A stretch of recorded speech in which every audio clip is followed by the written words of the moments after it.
안녕하세요, 오구 여러분. 오늘 소개해드릴 공간은 구평의 아담한 원룸입니다. 이곳에는 올해로 자취 9년차이신 쉰스님이 살고 계신데요. 이전까지의 집들은 해가 잘 들지 않고 창밖 뷰는 건물로 가려져 있어서 답답함을 느끼셨다고 해요. 이사를 결정하고 집을 찾던 중 남서향으로 난 큰 창과 창밖으로 보이는 하천뷰가 매력적인 이 집을 만나 곧바로 이사를 결정하셨습니다. 그럼 풍부한 채광으로 이제는 비타민 D가 넘치신다는 쉰스님의 집들이를 시작해볼까요? 오늘의 집. 구평의 작은 원룸이지만 쉰스님은 공간을 최대한 활용하기 위해 창가 자리와 침실, 주방을 용도에 따라 구분지어 사용하신다고 해요. 먼저 창가 공간이에요. 이 창문은 기역자로 옆면까지 이어져 있어서 공간에 비해 정말 넓은 면적을 차지하고 있습니다. 시원하게 뻥 뚫린 창문 덕분에 구평의 공간이지만 좁게 느껴지지 않고 오후 내내 볕이 들어와 낮 시간 동안은 조명이 없이도 생활이 가능하시다고 하는데요. 특히 오후 5시쯤에는 부드러운 빛이 들어와 공간도 한결 따스하게 느껴진다고 해요.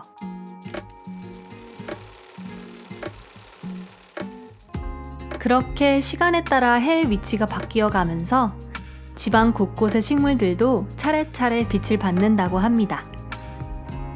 창문 앞으로는 원목 재질의 테이블을 놓고 지내시는데요. 이 테이블은 양옆이 접었다 펴지는 확장형 테이블이라고 해요. ESFJ의 쉰스님은 보다 넓어진 테이블에서 친구와 종종 맛있는 음식과 와인을 즐기신다고 합니다. 그 옆으로는 작은 라운지 체어가 있어요. 쉰스님은 벨벳 특유의 부드러운 촉감과 블랙에 가까운 짙은 남색이 마음에 들어 큰 고민 없이 구매하셨다고 해요. 하늘이 맑은 날이면 이 자리에 앉아 벚꽃 구경을 하거나 커피를 마시며 차분히 하루를 마무리하는 사색의 시간을 보낸다고 합니다. 소파 뒤로는 보일러실에 문이 있는데요.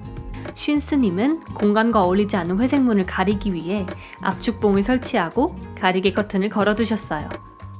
가리개 커튼은 계절에 맞게 어울리는 커튼으로 교체하신다고 해요. 겨울철엔 플라워 패턴의 시폰 커튼을 사용하고 봄에는 레이스 커튼을 달아 화사한 분위기를 연출하신다고 합니다. 창문의 공간 옆으로는 침대를 배치하셨어요. 이전까지 쉰스님은 바닥에 매트리스만 두고 지내셨다는데요. 원룸이라 쉽게 쌓이는 먼지 때문에 프레임을 구매해 사용하게 되었다고 합니다. 대신 높은 프레임을 두면 집이 좁아 보일 것 같아 10cm 저상형 프레임을 사용하고 계세요. 또 양질의 수면을 위해 메모리 폼의 매트리스를 사용하시는데요. 시트로는 따스한 햇빛과 잘 어울리는 아이보리 색상을 배치하셨다고 합니다. 그 위로는 기분에 따라 다양한 베딩을 조합해 공간의 분위기를 바꾸신다고 해요. 반려식물과 잘 어울리는 올리브 색상의 베딩으로 내추럴한 분위기를 연출하기도 하고 하늘색의 베딩으로 따스한 햇빛 속에서 좀 더 시원한 느낌을 연출했습니다. 침대 맞은편에는 원목의 수납장을 놓고 그 위에 TV를 올려놓으셨어요.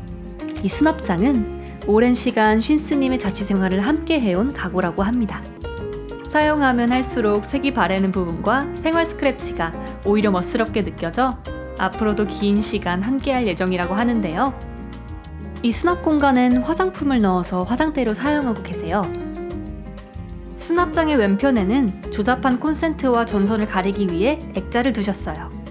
코로나 전까지 쉰스님이 가장 사랑하는 취미는 해외여행과 사진찍기였다고 해요. 코로나로 해외여행이 어려워지면서 그동안 찍었던 사진을 국가별로 모아 집안 곳곳에 배치하셨습니다.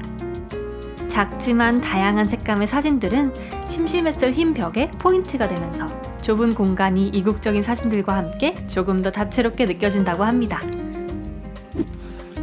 다음으로는 주방이에요. 침대 옆으로는 주방이 있는데요. 쉰스님은 침대 공간과 주방을 구분하기 위해 그 사이에 여닫이 수납장을 배치하셨어요. 여닫이 수납장은 심플한 앞면과 마찬가지로 뒷면까지 깔끔해서 공간 분리에 적합했다고 하는데요. 침대 너머 주방 공간은 협소한 편이라 최소한의 것들만 두셨어요. 이 집은 오피스텔이라 못질이 불가능하기 때문에 부엌 한편에는 접착식 거리를 부착하여 조리 도구를 보관하고 그 옆으로는 압축봉 형식의 식기들을 설치하여 사용하신다고 합니다. 오늘의 집. 반려식물 키우기를 꾸준히 도전해온 신스님은 좋은 햇빛과 바람이 중요하다는 걸 여러 집들을 거치며 알게 되셨다고 해요. 그런 신스님에게 햇빛 가득한 이 집은 반려식물들과 함께 오랜 시간 머물고 싶은 포근한 공간이 되었습니다. 오늘 영상 재밌게 보셨나요? 지금까지 식물도 사람도 한껏 따뜻한 휴식을 즐기는 신스님의 오늘의 집이었습니다.